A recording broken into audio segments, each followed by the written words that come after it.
सभी को नमस्कार। मैं कौशल कुमार और स्वागत है आपका हमारे अपने चैनल स्टडी विद कौशल में।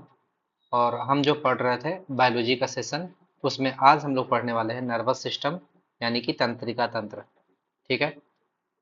तंत्रिका तंत्र होता क्या है? जितने भी हमारे सेल हैं, चाहे सेंसरी ऑर्गन है, वो अपना सिग्नल नर्व सेल के द्वारा भेजते हैं, यानी कि तंत्रिका तंत्र के द्वारा भेजते हैं।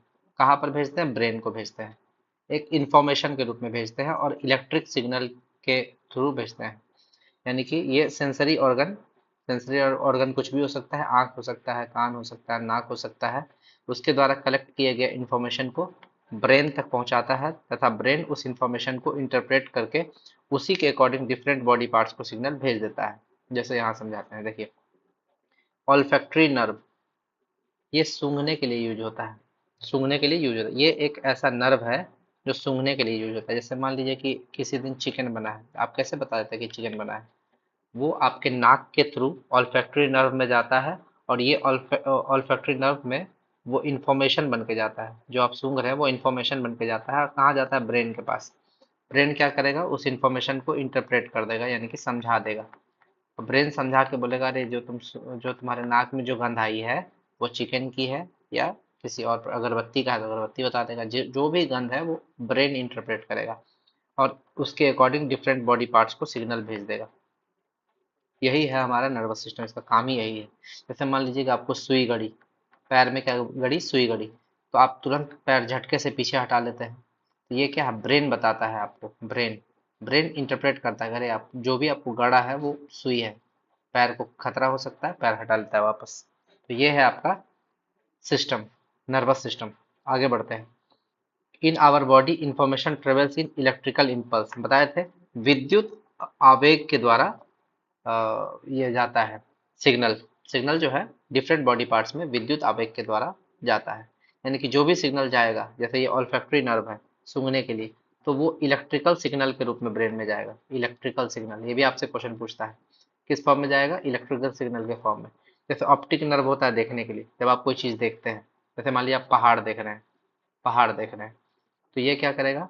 आप जो देखें वो आपके ब्रेन में जाएगा, ऑप्टिक नर्व के थ्रू ब्रेन में जाएगा और ब्रेन उसको बता देगा कि आपने पहाड़ देखा है। वो इंटरप्रेट कर देगा, लेकिन वो किस फॉर्म में जाएगा? इलेक्ट्रिक फॉर्म में जाएगा। आगे, नर्वस सिस्टम बॉडी में कंट्रोल और कोऑर्डिनेशन बनाए रखता है। क्या बनाए रखता है? कंट्रोल और कोऑर्डिनेशन। बहुत जरूरी है ब्रेन में कंट्रोल कोऑर्डिनेशन बनाए रखना। और ये किस चीज का बना होता है nervous system? It is made up of nerve cell, neurons. चलिए हम आपको एक चीज बता देना चाहते हैं कि ये जो नर्वस सिस्टम है, इससे पहले हम लोग पढ़े थे सर्कुलेटरी सिस्टम। सर्कुलेटरी सिस्टम, हर सिस्टम में हम लोग कुछ ना कुछ चीज जरूर पढ़ते हैं। सर्कुलेटरी सिस्टम में हम लोग पढ़े ब्लड, और हम लोग पढ़े हार्ट, हार्ट के बारे में। ठीक। उसी तरह अगर हम लोग बात करें एक्सक्रेटरी सिस्टम, एक्सक्रेटरी सिस्टम यानी कि उत्सर्जन तंत्र, उत्सर्जन तंत्र में हम लोग पढ़े किडनी, किडनी के बारे में। उसी तरह हम लोग रेस्पिरेटरी सिस्टम यानी कि श्वसन तंत्र, रेस्पिरेटरी सिस्टम में हम लोग पढ़े क्या? लंग्स के बारे में, लंग्स के बारे में पढ़े। ठीक। तो उसी तरह आज हम लोग जो नर्वस सिस्टम पढ़ने जा रहे हैं, इसमें हम लोग पढ़ेंगे ब्रेन के बारे में। ब्रेन के बारे में हर सिस्टम में कुछ ना कुछ पढ़ेंगे। ठीक। तो ब्रेन का पार्ट पढ़ समझ लीजिए, ब्रेन का पार्ट। आगे आते हैं। It is made up of nerve cell या न्यूरॉन्स, नर्व सेल को ही बोलते हैं न्यूरॉन्स। न्यूरॉन्स, नर्व सेल या न्यूरॉन का बना होता है। न्यूरॉन को हिंदी में भी न्यूरॉन ही बोलेंगे, न्यूरॉन। ठीक है। और ये एक वायर का स्ट्रक्चर का होता है। किस स्ट्रक्चर का होता है? वायर के स्ट्रक्चर का, तार की तरह। देखिए ये आपका न्यूरॉन का फोटो बनाया है, इसका फोटो बनाया है, बाद में एक्सप्लेन करेंगे। पहले देखिए, न्यूरॉन्स में जन्म के बाद कोई भी डिवीजन नहीं होता है, यानी कि एक भी डिवीजन नहीं होगा। जन्म होगा, उसका कोई डिवीजन नहीं होगा। नर्व सेल और ब्रेन सेल का रीजनरेशन पावर सबसे कम होता है, रीजनरेशन पावर सबसे कम होता है। क्यों? इसीलिए हम लोग बोलते हैं कि नर्व सेल अगर होता है में अगर चोट लग जाती है ब्रेन वगैरह में, तो जल्दी रीजनरेट नहीं हो पाती है, हम लोग जल्दी ठीक नहीं हो पाते हैं।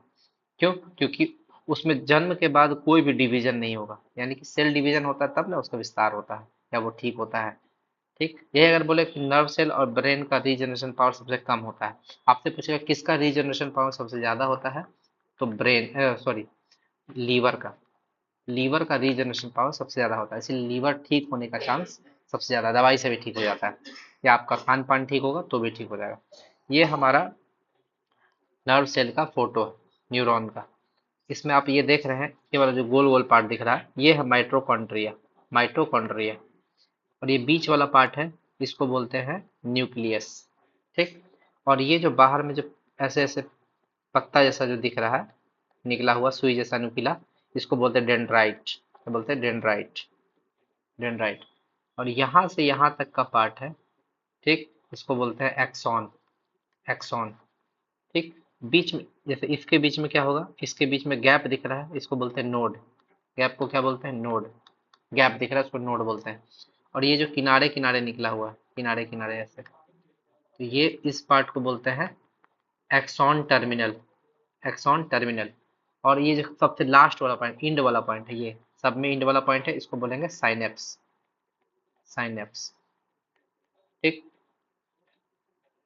ठीक है, ये सारा चीज इसका हम बता दिए। अब इसमें होता क्या है कि डेंड्राइट के थ्रू इंफॉर्मेशन लेगा, किस फॉर्म में, इलेक्ट्रिकल फॉर्म में, इलेक्ट्रिकल फॉर्म में। और number of neurons in body 10⁻11, इसका 98% केवल ब्रेन में पाया जाता है, यानी कि 10⁻11 जो न्यूरॉन्स है, उस इसका 98% खाली अकेला ब्रेन में पाया जाता है। यानी समझ सकते हैं ब्रेन में, ब्रेन सिर्फ और सिर्फ न्यूरॉन का ही बना हुआ है, इसके अलावा और किसी चीज का बना हुआ नहीं है। आगे आते हैं। हाँ, एक चीज और, ये यहाँ से इंफॉर्मेशन लेगा और यहाँ से साइनेप्स से निकाल देगा। यानी कि डेंड्राइट से इंफॉर्मेशन लेगा, यहाँ लिख देते हैं, इंफॉर्मेशन लेगा और यहाँ से इंफॉर्मेशन देगा। ठीक, किसको देगा, अगला न्यूरॉन को। ठीक, यानी कि ये जो न्यूरॉन है पूरा, यहाँ अगला न्यूरॉन को दे देगा, अगला न्यूरॉन को, अगला उसके अगला वाला को, इस तरह करते करते वो सिग्नल जो है ब्रेन तक पहुंच जाता है। किस फॉर्म में, ये इंफॉर्मेशन किस फॉर्म में रहेगा, इलेक्ट्रिकल फॉर्म में। ये इंफॉर्मेशन देगा इलेक्ट्रिकल फॉर्म में। और जितना भी न्यूरॉन्स होगा हमारे बॉडी में 10⁻11, उसका 98% केवल ब्रेन में पाया जाएगा। इंफॉर्मेशन कहाँ से लेगा, डेंड्राइट से, और देगा कहाँ से, साइनेप्स से। और ये इंफॉर्मेशन कहाँ दे देगा, धीरे धीरे करके एक न्यूरॉन्स दूसरा न्यूरॉन्स को, दूसरा न्यूरॉन्स तीसरा को, और ऐसे करते करते ये इन्फॉर्मेशन ब्रेन पे पहुंच जाएगा, ब्रेन तक पहुंच जाएगा। आगे आते हैं, नर्वस सिस्टम के टाइप्स कितने प्रकार के होते हैं। नर्वस सिस्टम दो प्रकार के होते हैं, सेंट्रल नर्वस सिस्टम और पेरिफेरल नर्वस सिस्टम। सेंट्रल का मतलब समझ गए कि केंद्र में है, और इससे जुड़ा हुआ जितना है वो पेरिफेरल है। केंद्र में दो ही चीज है, ब्रेन और स्पाइनल कॉर्ड। ब्रेन को बोलेंगे मस्तिष्क और स्पाइनल कॉर्ड को बोलेंगे मेरुरज्जु। It is found in the centre of the our body, हमारे बॉडी के एकदम सेंटर में पाया जाएगा, ब्रेन और स्पाइनल कॉर्ड, मस्तिष्क और मेरुरज्जु। पेरिफेरल नर्वस सिस्टम, ये सेंट्रल नर्वस सिस्टम के चारों ओर रहेगा, यानी कि ये क्या रहेगा, सेंट्रल नर्वस सिस्टम से जुड़ा रहेगा, से जुड़ा रहेगा, जुड़ा रहेगा। इसका कितना पार्ट है, दो पार्ट, इसको दो पार्ट में डिवाइड किया गया है, सोमैटिक नर्वस सिस्टम और ऑटोनोमस नर्वस सिस्टम, यानी कि एसएनएस और एएनएस, सोमैटिक नर्वस सिस्टम और ऑटोनोमस नर्वस सिस्टम।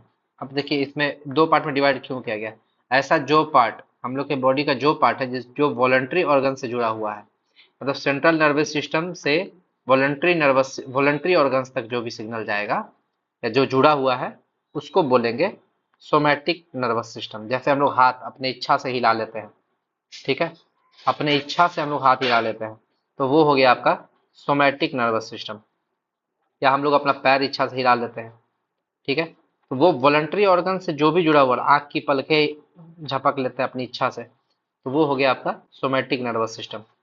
और ऑटोनोमस नर्वस सिस्टम क्या हुआ, जो नॉन वॉलंटरी, अनैच्छिक अंग से, यानी कि जो अपने इच्छा से नहीं कर सकते, जैसे हार्ट बीट, हार्ट बीट अपने इच्छा से नहीं कर सकते हैं, ना बढ़ा सकते हैं ना घटा सकते हैं। जैसे आपको कोई डराएगा तो हार्ट बीट ऑटोमेटिकली बढ़ जाएगा, और जैसे ही आप सोएंगे या शांत रहेंगे आपका हार्ट बीट ऑटोमेटिकली घट जाएगा। चार चीज होता है, हार्ट बीट, रेस्पिरेटरी रेट यानी कि श्वसन दर, पल्स रेट, पल्स रेट, ठीक, और आपका होता है ब्लड प्रेशर, ब्लड प्रेशर। ये सब चीज जो है, ये चारों चीज आपका ऑटोनोमस नर्वस सिस्टम से जुड़ा हुआ है। क्यों? क्योंकि ये नॉन वॉलंटरी है, हमारी इच्छा से काम नहीं करेगा। आप डरेंगे, आप भय में है, भयभीत हैं, तो आप उस समय आपका ये काम करेगा।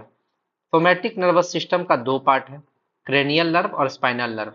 यानी कि जो भी वॉलंटरी ऑर्गन है, जो भी वॉलंटरी ऑर्गन है वो आपका किससे जुड़ा रहेगा? क्रेनियल नर्व और स्पाइनल नर्व, ठीक। क्रेनियल नर्व 12 पेयर होता है और स्पाइनल नर्व 31 पेयर होता है। इसको भी याद रखिए, बार बार एग्जाम में पूछता है ये क्वेश्चन। और ऑटोनोमस नर्वस सिस्टम का जो दो पार्ट है, सिंपैथेटिक नर्वस सिस्टम और पैरासिम्पैथेटिक नर्वस सिस्टम। ये इसको समझ लीजिए, सिंपैथेटिक यानी कि ये आपको एक्साइट करेगा, यानी कि हम पहले बताया था ये नॉन वॉलंटरी है, इसमें चार चीज आता है, heart beat, respiratory rate, pulse rate, बंद कर देना, heart beat, respiratory rate, pulse rate और ब्लड प्रेशर। तो जब भी इस चारों चीज को बढ़ाना हो तो सिंपैथेटिक नर्वस सिस्टम, और घटाना हो parasympathetic nervous system. Cranial cranial nerve 12 pair पहले बता दिए, 12 पेयर, और स्पाइनल नर्व 31 पेयर होता है। ये अभी ही याद कर लीजिए, बाद का टेंशन मत लीजिएगा। क्रेनियल नर्व ब्रेन से हेड के डिफरेंट पार्ट तक जुड़ा रहेगा, ये ब्रेन से हेड तक जुड़ा रहेगा, ब्रेन से हेड तक, हेड के डिफरेंट पार्ट तक जुड़ा रहेगा। और इसमें टोटल 12 पेयर होता है, टोटल 12 पेयर होता है। और इसका एग्जांपल देते हैं क्रेनियल नर्व का। देखिए यहाँ पर क्रेनियल नर्व, यहाँ देखिए ये जो आपको फोटो दिख रहा है, ये क्रेनियल नर्व का फोटो है, ये क्रेनियल नर्व का फोटो है। 12 कौन कौन है? ऑल्फैक्टरी नर्व जो सूंघने के लिए यूज होता है, oculomotor nerve, trochlear nerve, abducens nerve, vestibulocochlear nerve, hypoglossal nerve, accessory nerve, optic nerve देखने के लिए, trigeminal nerve, facial nerve, glosso glossopharyngeal nerve और वेगस नर्व। ये 12 नर्व है, यानी कि क्रेनियल नर्व का जो है ये 12 पेयर है। उसी तरह इसका दूसरा पार्ट है स्पाइनल नर्व, स्पाइनल नर्व इसका 31 पेयर है। देखिए 31 पेयर, 31 पेयर है। इसमें कौन कौन है? फिगर को थोड़ा सा बड़ा करते हैं तो बड़ा करके समझते हैं। देखिए ये आपका स्पाइनल नर्व है, यहाँ से यहाँ शुरू में जो यहाँ से यहाँ तक होता है सर्विकल स्पाइन वर्टिब्रे, यानी कि सर्विकल नर्व। ये टोटल 8 होता है, C1, C2, C3, C4, C5, C6, C7, C8। C1 होता है हेड और नेक के लिए, C2 होता है डायफ्राम के लिए, हमारा जो छाती के पास डायफ्राम होता है उसके लिए, ठीक है। C4 होता है क्या, डेल्टॉइड्स बाइसेप्स के लिए। C5 होता है रिस्ट एक्सटेंडर्स के लिए।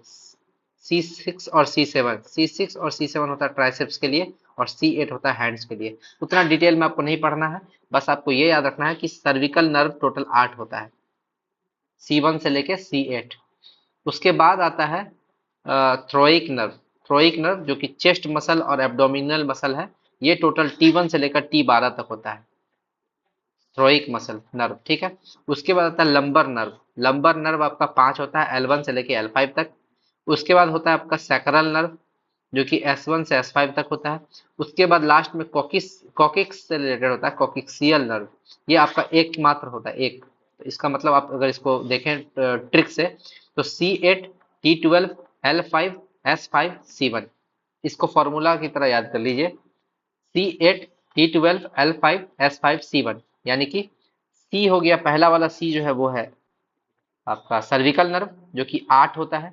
दूसरा वाला T जो है वो है थोरेसिक नर्व। तीसरा वाला जो L है वो है लंबर नर्व। चौथा वाला S जो है वो है सैक्रल नर्व। और पांचवा वाला जो C है वो है कॉकिक्सियल नर्व। और सबका नंबर भी याद रखिए, 8, 12, 5, 5, 1, 8, 12, 5, 5, 1। टोटल जोड़िएगा तो 12, 8, 20, 5, 25, 5, 30, 1, 31, टोटल 31 पेयर हो गया। ये भी आपको याद रखना है। तो ये हम लोग दोनों का पेयर देख चुके हैं। आगे बढ़ते हैं। तो क्रेनियल नर्व और स्पाइनल नर्व देख चुके हैं। क्रेनियल नर्व क्या था, हमारे हेड से जुड़ा हुआ था, हेड से जुड़ा हुआ था। और स्पाइनल नर्व क्या था, हमारे स्पाइनल कॉर्ड से जुड़ा हुआ है, स्पाइनल कॉर्ड से जुड़ा हुआ है। ठीक, ब्रेन से हेड का डिफरेंट पार्ट में जुड़ेगा क्रेनियल नर्व, और स्पाइनल कॉर्ड के द्वारा बॉडी के डिफरेंट पार्ट को जुड़ेगा स्पाइनल नर्व। ठीक, टोटल नंबर 31 पेयर, पेयर जरूर याद रखिएगा आगे। और ये जो स्पाइनल नर्व है ये आपका दोनों से बना होता है, सेंसरी और मोटर नर्व दोनों से बना होता है, सेंसरी और मोटर नर्व दोनों से। और जो दोनों का काम करता है उसको मिक्स्ड नर्व बोलते हैं। क्या बोलते हैं, मिक्स्ड नर्व। तीन तरह का नर्व होता है, सेंसरी, मोटर और मिक्स्ड नर्व। चलिए ये हम आपको पहले बता ही देते हैं। तीन तरह का नर्व होता है, सेंसरी नर्व, मोटर नर्व और मिक्स्ड नर्व। सेंसरी नर्व क्या होता है, ऑर्गन से ब्रेन, यानी कि हमारे जितने भी ऑर्गन है ओबी, ऑर्गन से ब्रेन। ठीक है। और मोटर नर्व क्या होगा, ब्रेन से ऑर्गन, ब्रेन से ऑर्गन। ठीक, मिक्स्ड ऑर्गन ये दोनों जगह काम करेगा, यानी कि ऑर्गन से ब्रेन, ब्रेन से ऑर्गन, दोनों काम करेगा ये बोथ। ठीक।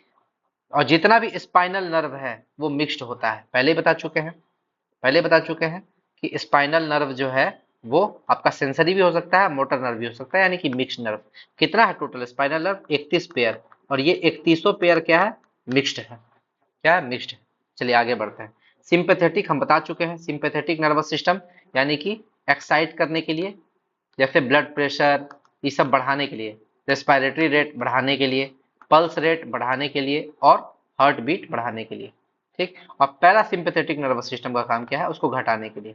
चलिए इसको पढ़ लेते हैं। सिंपैथेटिक नर्वस सिस्टम यह नॉन वॉलंटरी ऑर्गन्स को एक्साइट करने वाले सिग्नल सेंड करेगा।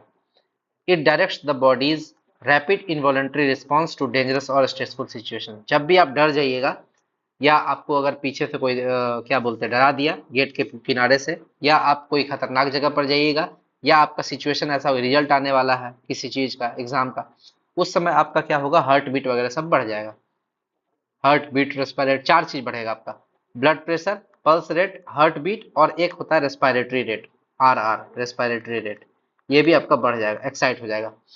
और इसमें आपका कौन सा नर्वस सिस्टम काम करता है, सिंपैथेटिक नर्वस सिस्टम। ठीक। और वो एक्साइट हो जाएगा, एक्साइट करने का काम करेगा। एक चीज हम लोग पिछले चैप्टर में पढ़े थे कि जो हमारा एड्रीनल ग्लैंड होता है, एड्रीनल ग्लैंड, एड्रीनल ग्रंथि, वो एक हार्मोन निकालता है, एड्रिनलिन हार्मोन, इसी को बोलते हैं एपिनेफ्रिन हार्मोन। और यही हार्मोन जो है इस चारों को बढ़ाने का काम करता है। तो अगर आपसे नर्वस सिस्टम पूछे तो वो नर्वस सिस्टम जो इस चारों को बढ़ाएगा, हार्ट बीट, ब्लड प्रेशर, इस सब को बढ़ाएगा, या उसको बोलते हैं सिंपैथेटिक नर्वस सिस्टम। और अगर ग्लैंड का बात करें तो एड्रिनल ग्लैंड, और हार्मोन का बात करें एड्रिनलिन हार्मोन, यानी इस चारों को बढ़ाने का काम करेगा। और ब्रेन में एक होता है मेडुला ऑब्लेंगेटा, मेडुला ऑब्लेंगेटा, वो इस चारों को बढ़ाने का काम करता है।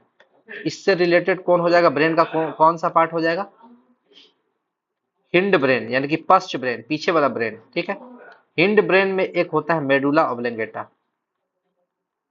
मेडुला ऑब्लेंगेटा, ऑब्लेंगेटा, यही काम करता है। मेडुला ऑब्लेंगेटा जो है वही ब्लड प्रेशर वगैरह सब बढ़ाता है, मेडुला ऑब्लेंगेटा का काम है ये। अब वो कहाँ पाया जाता है, हिंड ब्रेन, पश्च ब्रेन में, पीछे वाले ब्रेन में। आगे बढ़ते हैं। पैरासिम्पैथेटिक नर्वस सिस्टम, इसका काम क्या है, यह वॉलंटरी ऑर्गन्स को शांत करने काम करता है। ये जो आपका एक्साइट हो चुका है उसको अब शांत करने का काम करेगा। It restores body to state of calm, ये क्या करेगा, बॉडी को शांत करेगा। इसमें क्या होगा, हार्ट बीट, पल्स रेट, सब, ब्लड प्रेशर और रेस्पिरेटरी रेट, ये सारा चीज क्या हो जाएगा आपका, कम हो जाएगा, कम हो जाएगा। और इसमें कौन सा ग्रंथि, वही एड्रिनल ग्लैंड ही काम करेगा, लेकिन यहाँ पर एड्रिनलिन हार्मोन था, यहाँ आगे नॉर लगा दीजिए, नॉर एड्रिनलिन हार्मोन काम करेगा, नॉर एपिनेफ्रिन हार्मोन काम करेगा। और इसमें भी वही मेडुला ऑब्लेंगेटा। आगे ब्रेन, अब ब्रेन के बारे में पढ़ते हैं। हम पहले बता चुके हैं नर्वस सिस्टम में ब्रेन के बारे में पढ़ेंगे। स्टडी ऑफ ब्रेन को बोलते हैं न्यूरोलॉजी। ब्रेन का वजन कितना था, 1.35 केजी से 1.45 केजी, जो कि पूरे बॉडी वेट का 5% होता है। कितना होता है, 5% ब्रेन। हम बताए थे टोटल हमारे न्यूरॉन कितना है, 10 टू द पावर 11। हमारे बॉडी में टोटल न्यूरॉन्स की संख्या कितनी है, 10 टू पावर 11, और इस 10 टू पावर 11 का 98%, 98% लगभग सिर्फ और सिर्फ ब्रेन में पाया जाता है। यानी कि समझिए लगभग सारा न्यूरॉन्स जो है आपका ब्रेन में ही पाया जाएगा। आगे, हमारे शरीर में प्रेजेंट O2 और ग्लूकोज का 20% यूज खाली ब्रेन करता है। जितना भी O2 और ग्लूकोज है उसका 20% ब्रेन यूज करता है। इसीलिए आदमी देखिएगा, आप एक्सरसाइज करके आए हैं, थक जाइएगा, लेकिन जब आप बहुत मेंटली मेहनत करते हैं ना, पढ़ाई करते हैं, तो भी आपको भूख ज्यादा लगती है, क्योंकि वो सारा ऑक्सीजन और ग्लूकोज का यूज 20% ग्लूकोज का यूज कर लेता है। पढ़ने से भी भूख लगती है, ये भी याद रखिएगा। ईईजी, इलेक्ट्रोइंसेफेलोग्राफ, इलेक्ट्रोइंसेफेलोग्राफ, और ये इसका काम क्या है? इलेक्ट्रोइंसेफेलोग्राफ का, ये ब्रेन की एक्टिविटी की स्टडी करता है, ब्रेन की एक्टिविटी की स्टडी करता है। जरूर बताइएगा ईईजी का खोजकर्ता कौन है, कौन इसका इन्वेंशन किया था, ठीक, ये हमें कमेंट में बताइएगा।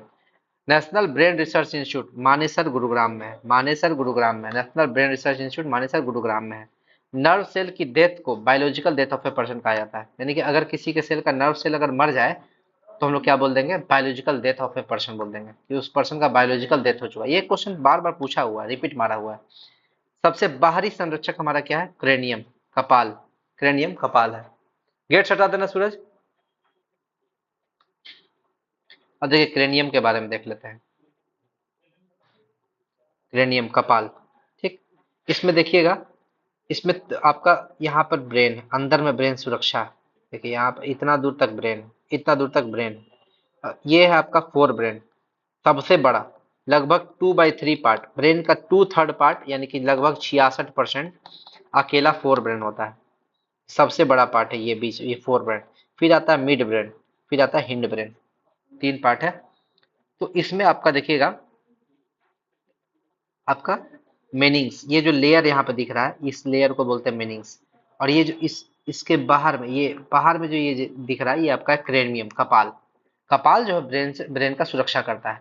और इसमें 3 लेयर मेनिंग्स यहाँ पे दिख रहा है ना, ये वाला यहाँ पे, एक एक लाइन, 2 लाइन, 3 लाइन, 3 लाइन दिख रहा है, और तीनों लाइन को बोलते हैं मेनिंग्स। ब्रेन का लेयर, ब्रेन मेम्ब्रेन को बोलते हैं मेनिंग्स। मेनिंग्स में 3 लेयर पाया जाता है, ठीक, ब्रेन में 3 लेयर पाया जाता है। कौन कौन लेयर? कपाल के अंदर मेनिंग्स पाया जाता है, और यह 3 लेयर का होता है। कितना लेयर होता है इसमें? 3 लेयर होता है। कौन कौन होता है? ड्यूरामीटर, आर्केनॉइड और पाइमीटर। तो सबसे बाहर वाला आउटर लेयर, सबसे बाहर वाला लेयर ड्यूरामीटर, यानी कि ये जो है हमारा, ये वाला, ये हो गया ड्यूरामीटर। फिर यहाँ पे सेकेंड वाला पाइमीटर, आर्सेनॉइड, सेकेंड वाला आर्सेनॉइड, और ये वाला पाइमीटर, ठीक। तो यहाँ पे देखते हैं, ये सबसे बाहर में हो गया आपका, ये बाहर में हो गया ड्यूरामीटर। फिर उसके बाद आर्सेनॉइड, फिर उसके बाद पाइमीटर। यानी कि इसको आप 3 लेयर को शॉर्टकट में याद रख सकते हैं, डीएपी, डीएपी, डीएपी से याद रख सकते हैं। और पहला लेयर हो गया डी का मतलब ड्यूरामीटर, फिर आर्सेनॉइड, फिर पाइमीटर। आउटर लेयर, मिडिल लेयर और इनर लेयर, इनर लेयर, ठीक, तीनों लेयर हो गया। अब देखिए, ये जो आपका आर्सेनॉइड सेकेंड लेयर और थर्ड लेयर, यानी कि आर्सेनॉइड और पाइमीटर सबसे अंदर वाले, इसके बीच में एक फ्लूइड पाया जाता है, लिक्विड। इसको बोलते हैं cerebro spinal fluid, CSF, cerebro spinal fluid बोलते हैं। ये एक लिक्विड होता है जो ब्रेन को सॉकर का काम करता है। ब्रेन में कोई चोट लगता है ना, तो वो एक शॉक एब्जॉर्बर का काम करता है, नहीं तो ब्रेन डैमेज हो जाएगा।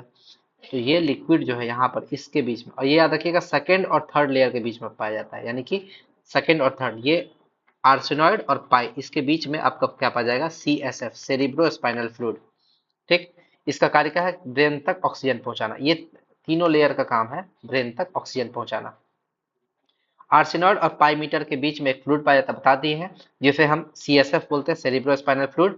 कहा जाता है कि it works as a shock absorber, यह शॉक एब्जॉर्बर का काम करता है। यानी कि जितना भी शॉक होगा, ब्रेन में अचानक से कोई चोट लगा तो उसको एब्जॉर्ब कर लेगा, और एब्जॉर्ब करके ब्रेन को बचा लेगा। अगला, मेनिंग्स के ऊपर यदि एक निसेरिया मेनिंजाइटिस नामक बैक्टीरिया आ जाए, ठीक, मेनिंग्स के ऊपर निसेरिया मेनिंजाइटिस, ये बैक्टीरिया का नाम याद रखना आपको, निसेरिया मेनिंजाइटिस, निसेरिया मेनिंजाइटिस। ये आपको अगर बैक्टीरिया आ जाए, बैक्टीरिया, तो उससे हमें ब्रेन फीवर हो जाता है, ब्रेन ब्रेन फीवर, जिसे हम लोग क्या बोलते हैं? मेनिंजाइटिस, मेनिंजाइटिस बीमारी बोलते हैं। तो आपको ये भी याद रखना है, मेनिंजाइटिस बीमारी कहाँ होता है? मेनिंग्स में सूजन आ जाना। और ये निसेरिया मेनिंजाइटिस नामक बैक्टीरिया कारण होता है। इस बीमारी से ब्रेन मेम्ब्रेन यानी कि मेनिंग्स में सूजन आ जाती है। मेनिंग्स में सूजन। अब मेनिंग्स में बताया था 3 लेयर, डीएपी, याद रखिएगा, बार बार रिपीट करना है। ब्रेन, ब्रेन का 3 पार्ट है, फोर ब्रेन, मिड ब्रेन और हिंड ब्रेन। देखिए यहाँ बता चुके हैं, यहाँ से यहाँ इतना दूर फोर ब्रेन, मिड ब्रेन और ये हिंड ब्रेन। ठीक, आगे fore brain, mid brain, hind brain. Fore brain को 2 पार्ट में डिवाइड किया गया है, सेरिबेलम और डाइंसेफेलॉन। सेरिबेलम को बोलते हैं प्रमस्तिष्क, सेरिबेलम को बोलते हैं प्रमस्तिष्क। क्या बोलते हैं? प्रमस्तिष्क। और डाइंसेफेलॉन को टोटल 4 पार्ट में डिवाइड किया है। कौन कौन? थैलमस, हाइपोथैलमस, एमिगडाला और हिप्पोकैम्पस। फिर से थैलमस, हाइपोथैलमस एक साथ, एमिगडाला और हिप्पोकैम्पस। थैलमस का काम क्या है? ये गर्म, ठंडा, दर्द इस सब का एहसास दिलाता है। थैलमस गर्म, ठंडा और दर्द का एहसास दिलाता है। यानी कि अगर हम लोग को गर्म वगैरह लगता है या कहीं ठंडा लगता है या दर्द होता है तो वो थैलमस की वजह से होता है। और थैलमस जो है लगातार 55 मिनट तक काम कर सकता है, लगातार 55 मिनट तक काम कर सकता है। अगर किसी को 55 मिनट तक गर्म चीज को छुआ दे तो 55 मिनट के बाद उसका गर्म का एहसास खत्म हो जाएगा, क्योंकि ये थैलमस का काम करना बंद कर देगा। किसी को अगर कंटिन्यू 55 मिनट तक दर्द का एहसास दिया जाए फिर वो दर्द का अनुभूति समाप्त हो जाएगा। वो थैलमस, थैलमस बताता है गर्म, ठंडा और दर्द। हाइपोथैलेमस पढ़ेंगे, एमिगडाला देख लेते हैं। एमिगडाला जो है इमोशन जनरेट करता है, इमोशन, आपका प्यार का फीलिंग, हेट का फीलिंग, दुश्मनी, ये सब एमिगडाला। ठीक है, एमिगडाला। आगे बढ़ते हैं। सेरिबेलम, ये जो आपका सेरिबेलम है प्रमस्तिष्क, ये ब्रेन का 2/3 पार्ट होता है, अकेला सबसे largest part of our brain, cerebellum. Cerebellum ये प्रमस्तिष्क 2/3 ऑफ ब्रेन होता है, अकेला अकेला 2/3 होता है ब्रेन का। और it is the largest part of our brain, हमारे ब्रेन का सबसे बड़ा पार्ट है। सेरिब्रम जो है, सेरि सेरिब्रम है, सेरिबेलम है यार, गलती लिख दिया है। 1 मिनट रुकिएगा।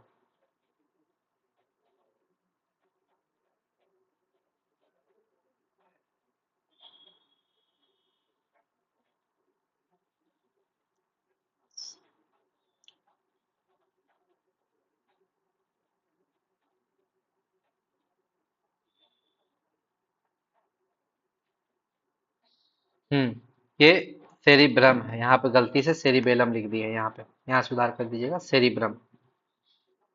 यहाँ पे क्या सुधार कीजिएगा?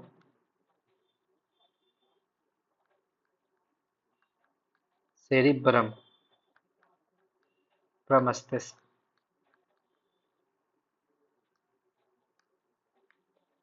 ये हो गया सेरिब्रम, प्रमस्तिष्क।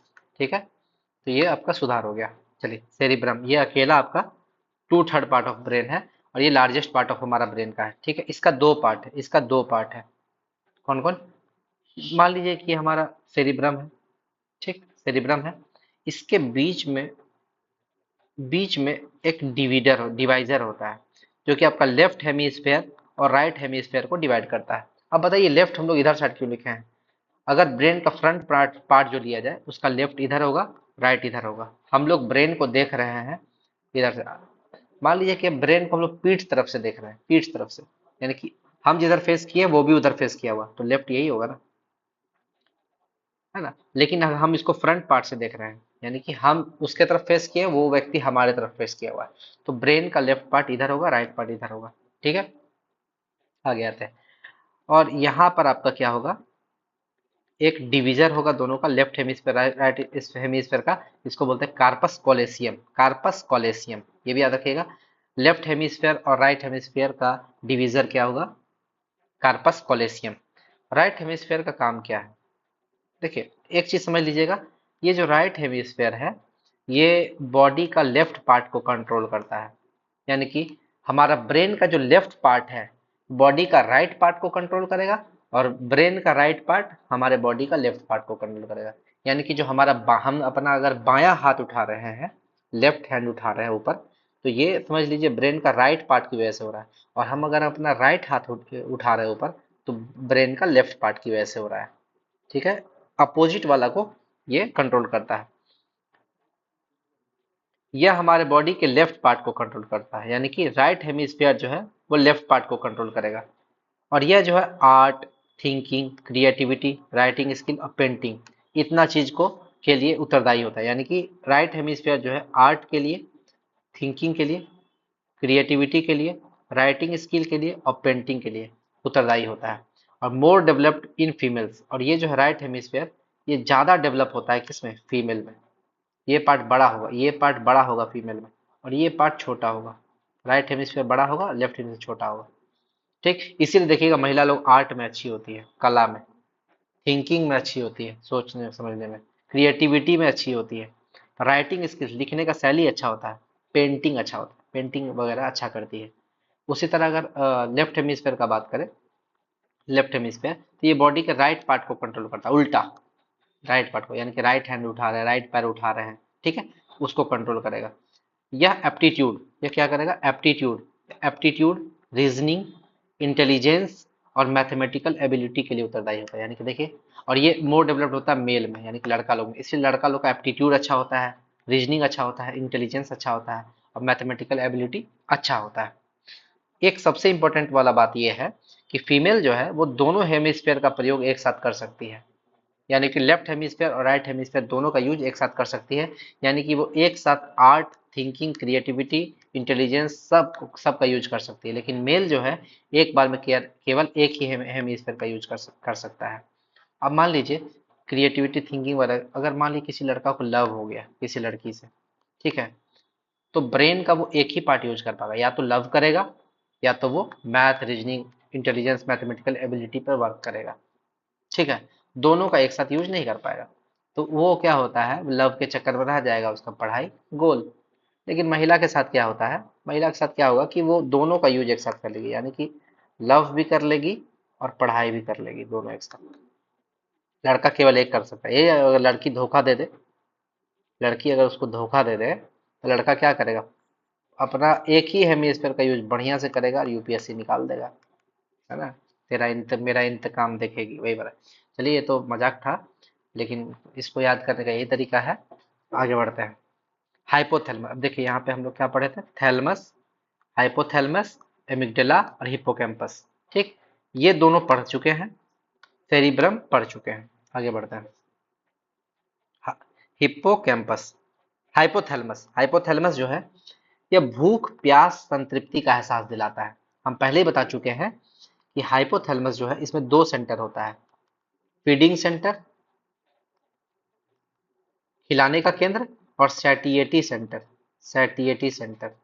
हाइपोथैलेमस में दो सेंटर होता है। जब हम लोग के शरीर में ग्लूकोज का कमी हो जाता है, हम लोग को क्या होता है, फीडिंग सेंटर एक्टिव हो जाता है। ये फीडिंग सेंटर आपका एक्टिव हो जाएगा, और फीडिंग सेंटर क्या करेगा, हमारे मसल को कॉन्ट्रैक्ट करेगा, संकुचित करेगा, जो हमारा मांसपेशी है, जिसके कारण हम लोग को भूख का एहसास आता है, ठीक है। और सैटिएटी सेंटर क्या करेगा, मान लीजिए हम लोग खाना खा लिए, पूरा पेट भर के खा लिए, तो ग्लूकोज का स्तर क्या होगा, बढ़ जाएगा। और उसके बाद ये हमारा सैटिएटी सेंटर एक्टिव हो जाएगा, मसल को एक्सपेंड कर देगा, रिलैक्स कर देगा। तो क्या होगा, हम लोग को संतृप्ति का एहसास हो जाएगा कि हाँ चलो पेट भर गया। प्यास का एहसास यही दिलाता है, सेम चीज है। यानी कि भूख और प्यास का एहसास कौन दिलाएगा, हाइपोथैलेमस, हाइपोथैलेमस। और यह प्यार और घृणा का केंद्र है, लव एंड हेट, इसका केंद्र कौन है, हाइपोथैलेमस, यही है। यह बॉडी टेम्परेचर को भी रेगुलेट करता है। हमारे शरीर का टेम्परेचर है 37 डिग्री सेल्सियस, ठीक, यही होता है 37 डिग्री सेल्सियस। हमारे बॉडी टेम्परेचर को रेगुलेट करता है यही हाइपोथैलेमस। कैसे रेगुलेट करेगा, गर्मी का मौसम है, बाहर निकले, हमको पसीना आने लगता है, पसीना पसीना आएगा, पसीना आने का रीजन ही है हाइपोथैलेमस ग्लैंड। क्यों, क्योंकि ये बॉडी टेम्परेचर को मेंटेन करने के लिए पसीना निकालता है। और पसीना क्या करता है, हमारे शरीर जो भी धूप में जा रहे हैं, पसीना निकल रहा है, तो वो बॉडी टेम्परेचर को मेंटेन करेगा। नहीं तो हमारा शरीर जो है वो नुकसान कर सकता है, मतलब मृत्यु भी हो सकती है, पसीना नहीं निकलेगा तो। ठीक है, आगे। यह पीयूष ग्रंथि से सिक्रेट होने वाले हार्मोन को कंट्रोल करता है। जितना भी पिट्यूटरी ग्लैंड पीयूष ग्रंथि से हार्मोन निकलेगा उस सब को ये कंट्रोल करता है अकेला, हाइपोथैलेमस, ठीक। और इसको ह्यूमन का बायोलॉजिकल क्लॉक भी बोलते हैं, जैविक घड़ी। ये रूटीन एक्शन के लिए काम करता है। जैसे कि मान लीजिए आपको सुबह उठना है 5 बजे, देखिएगा आप अगर 5-6 दिन 5 बजे सुबह उठने लगिएगा, तो आप उसके बाद अपने आप आपका नींद टूट जाएगा सुबह में। क्यों, क्योंकि ये आपका हाइपोथैलेमस में वर्क करता है रूटीन एक्शन में। इसीलिए इसको बायोलॉजिकल क्लॉक बोलते हैं, जैविक घड़ी। ये घड़ी का काम करता है, आपको अपने आप उठा देगा उस टाइम में, उठने का जरूरत नहीं पड़ता है। आगे आते हैं हिप्पोकैम्पस। ठीक, देखिए थैलेमस पढ़ चुके, गर्म ठंडा दर्द का एहसास दिलाएगा। इमिग्रेला पढ़ चुके या इमोशन जनरेट करेगा। हाइपोथैलेमस पढ़ चुके, भूख और प्यास बता दिए, प्यार और घृणा। ठीक, बायोलॉजिकल क्लॉक। ठीक है, टेम्परेचर रेगुलेट करेगा। तो ये बहुत सारा काम करता है हाइपोथैलेमस। और पीयूष ग्रंथि से सीक्रेट होने वाला हार्मोन को भी हाइपोथैलेमस ही कंट्रोल करता है। आगे आते हैं हिप्पोकैम्पस। हिप्पोकैम्पस देखिए, हिप्पोकैम्पस इतना जरूरी है कि आप समझ लीजिए, आप गजनी मूवी देखे हैं ना, गजनी मूवी इसी के कारण होता है। चलिए इसको समझा देते हैं।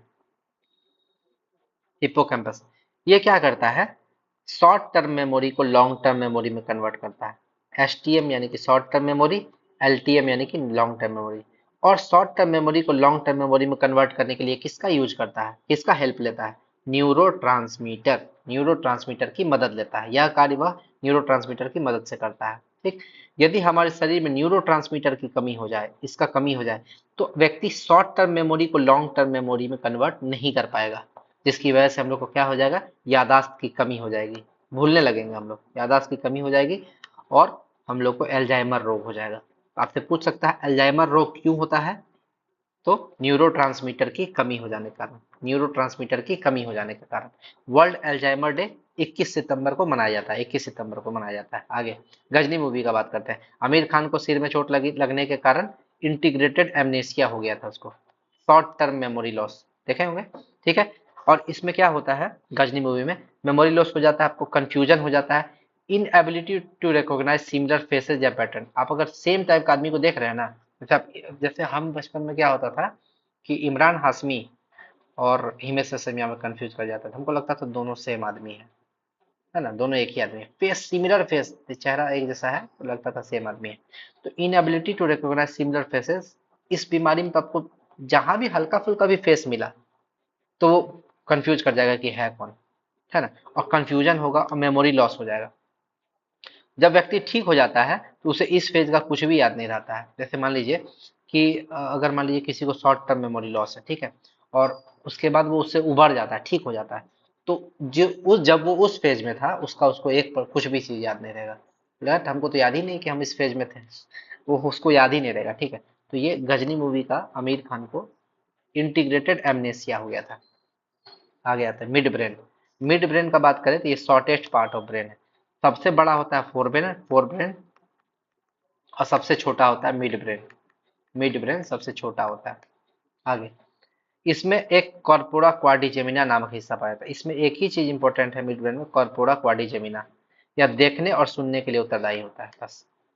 अब एग्जाम में पूछा, दरोगा का एग्जाम में पूछा हुआ है कि कॉर्पोरा क्वाड्रिजेमिना जो है, नहीं, देखने और सुनने के लिए कौन सा पार्ट उत्तरदायी होता है, तो मिड ब्रेन में कॉर्पोरा क्वाड्रिजेमिना।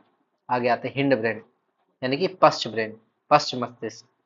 इसमें दो चीज होता है, सेरिबेलम और मेडुला ऑब्लेंगेटा। मेडुला ऑब्लेंगेटा बारे में बता चुके हैं। ठीक, यही इस चारों चीज को कंट्रोल करता है। हार्ट, इसको क्या बोलते थे, सिंपैथेटिक नर्वस सिस्टम, याद आ गया, सिंपैथेटिक नर्वस सिस्टम। चलिए आगे, सेरिबेलम।